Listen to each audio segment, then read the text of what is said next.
For months now, Iran and Israel have been engaged in what some would characterize as a covert war involving assassinations, bombings, and even cyber warfare. Defense Secretary Leon Panetta even predicted that Israel could launch a military strike, possibly as early as this spring, raising the prospect of an all-out war in a volatile corner of the world, right smack in the middle of our presidential election. Hello, everyone, and welcome to Comcast Newsmakers On the Vote. I'm Robert Tranum. With me is Kurt Volker, a former U.S. ambassador to NATO and executive director of the McCain Institute for International Leadership, a part of Arizona State University. Mr. Ambassador, welcome to the program. Thanks, Robert. Great to be back. So let's talk about what we know. What we know is President Ahmadinejad, the president of Iran, has said that the Holocaust has never happened. He has said that Israel should be wiped off the face of the earth. There's clearly a disdain that he has towards the state of Israel. Understanding that, does Israel have the right to naturally defend itself, assuming that Iran was to attack Israel? Right. Well, let's add a couple more things to what we know. One of them is we know that Iran is enriching uranium, which most of the international community and the International Atomic Energy Agency thinks can only be explained by the effort to develop a nuclear weapons program. And we know that Iran is developing and testing long-range missiles. So when you combine all these things together, nuclear technology, missiles, threatening Israel, wipe it off the map, denying the Holocaust, there is a potentially highly combustible problem here if Iran really gets a nuclear weapon.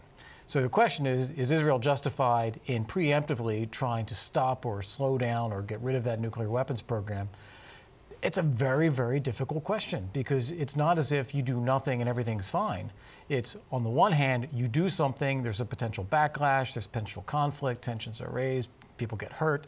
On the other hand, if you don't do something, then you face the prospect of Iran having a nuclear weapon and maybe even using it, which hasn't happened since Hiroshima. You know, what's interesting, I want to go back for a few moments and to the whole terminology, be careful what you wish for, because I remember a couple of years ago when there was an election in Iran, and the official position of our government was we want a civilized, democratic election. The people of Iran, who are very, very smart, a highly educated society, should have the right to determine their own future. They did, and they chose President Ahmadinejad. Right. Are we in a quagmire here in terms of dealing with this leader? Because, quite frankly, this is who the folks of Iran legitimately voted for. Right. Well, I got to take issue with the characterization of Iranian democracy. On the one hand, it is relatively free for individuals to express views, to go about their daily lives, but there are limits. There are religious police. There is a imposed religious order on the country. Nobody votes for the Ayatollahs. They're in power, and that's the real power of the country. And they get to decide who gets to be a candidate. So when people are out voting in Iran, it's not between Ahmadinejad and whoever else you might like. It is him or someone else that the clerics have approved.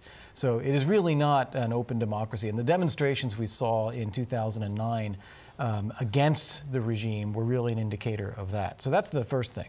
Second, if I can, please. The idea, though, of letting people choose, I firmly believe in. I think that is the way out of things in the future. What we've done in the past is we've tried to cling to leaders who seem to keep an order and a stability in their country because it's predictable, and then we can arrange our own interests around that. But if that is abusive of the rights of the people of those countries, it's ultimately unsustainable, in addition to being immoral, and ultimately hurts our interests in the long run. Let me talk about what else we know before we transition to 2012 election politics. Ironically and coincidentally, there are a lot of folks over in Iran, scientists, doctors, medical professionals, the elite, if you will, in Iran that have something to do with the nuclear facilities that have been assassinated. Yes. We don't know who's doing this. We don't know if that's Israel. We don't know if it's England. We don't know, quite frankly, if it's America that's doing it, although it's illegal to assassinate heads of state, as you know, according to our law. But we know that this is happening. We also know that there is some very coincidental incidents that's happened over in Iran. Talk to us about that. Obviously, this is something that is planned. This is not by accident. Why is Nation A, whoever's doing it, why are they doing this? Right.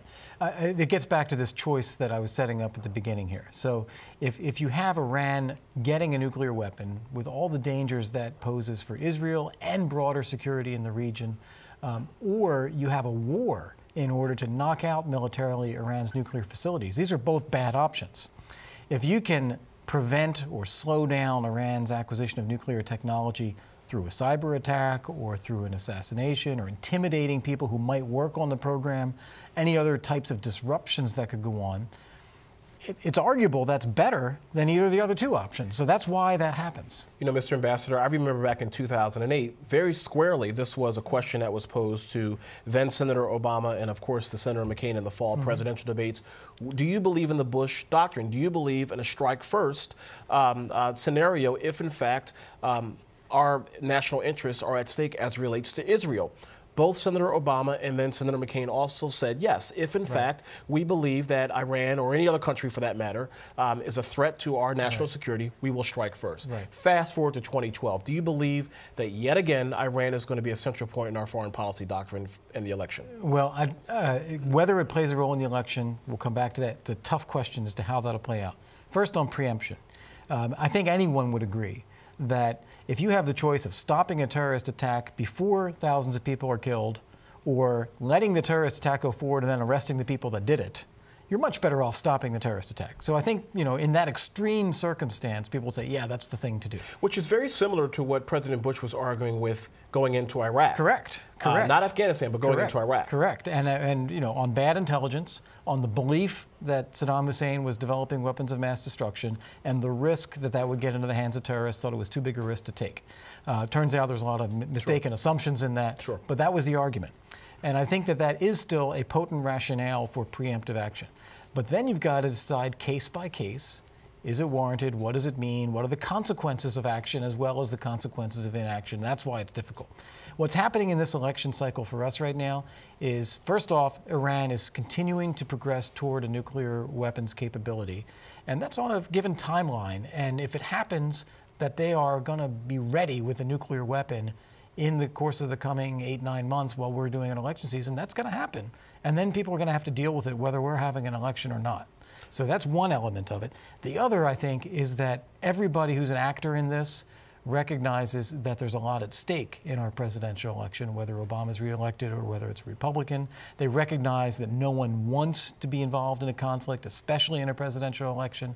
So I think there's a lot of people trying to, in a word, mark their territory. Well, you heard what I said a few moments ago in reference to what Secretary Leon Panetta predicted in terms of some type of military conflict in the spring. Do you believe, because I'm sure our audience that are watching the program right now are thinking this, do you believe that possibly this spring, which is a couple of weeks from now, a couple of months from now, there may be another military conflict in the Middle East between Iran and Israel? Right. It is possible. I don't think that is likely right now. Some of it depends on the timeline that Iran is on. Some of this, as I said, is marking territory, positioning. So the Iranians are threatening to close the Strait of Hormuz. Why? Because they want to see what we're going to do, what we're prepared to do about it, even in an election year.